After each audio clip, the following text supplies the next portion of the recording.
चांद पर 14 दिन बाद विक्रम प्रज्ञान का क्या होगा?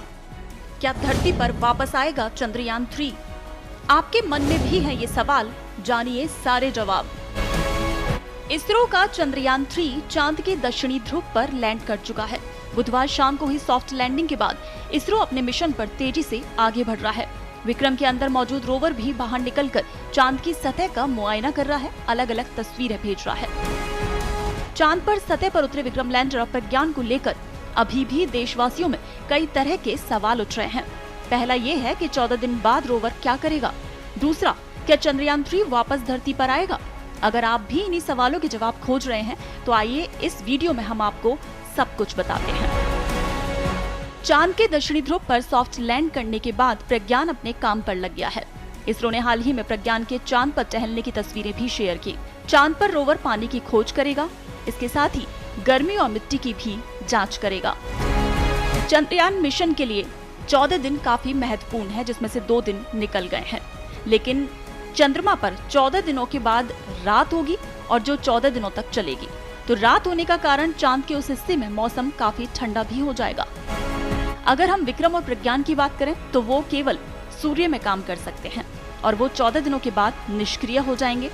तो ऐसे में अब 14 दिन बाद क्या होगा, ये सवाल सभी के मन में है। इस पर वैज्ञानिकों का कहना है कि बिना सूरज की रोशनी के लैंडर और प्रज्ञान कुछ भी नहीं कर पाएंगे। लेकिन 14 दिन की रात के बाद फिर से जब सूर्य की किरण चांद पर पड़ेगी तो ऐसे में अगर लैंडर और रोवर फिर से एक्टिव हो गए तो ये भारत के लिए किसी बोनस से कम नहीं होगा।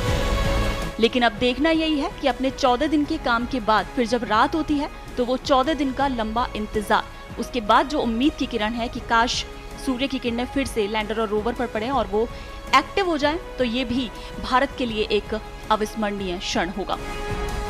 आपको बता दें, चंद्रयान 3 जिसका कुल वजन 3900 किलोग्राम है, जिसमें रोवर और लैंडर का भी वेट शामिल है। अगर लैंडर और प्रज्ञान का वजन अलग अलग देखा जाए तो प्रज्ञान 26 किलोग्राम का है, वहीं लैंडर 1752 किलोग्राम का। आपको बता दें कि प्रज्ञान में 6 पहिए लगे हैं, जिसके चलने पर चांद पर अशोक स्तंभ के चिन्ह अंकित होंगे, जिसकी तस्वीर इसरो कुछ दिनों बाद देशवासियों से शेयर भी कर सकता है। अब सवाल आता है कि क्या धरती पर वापस आएगा चंद्रयान 3? चंद्रयान 3 के लैंड के बाद से ही काफी बार ये सवाल सामने आ रहा है कि क्या वापस आएगा चंद्रयान 3? तो इस पर वैज्ञानिकों का कहना है कि चंद्रयान 3 तेजी से मिशन की तरफ बढ़ता गया और मिशन को पूरा करने के बाद वो मून पर ही रहेगा, इसे धरती पर वापस नहीं लाया जाएगा।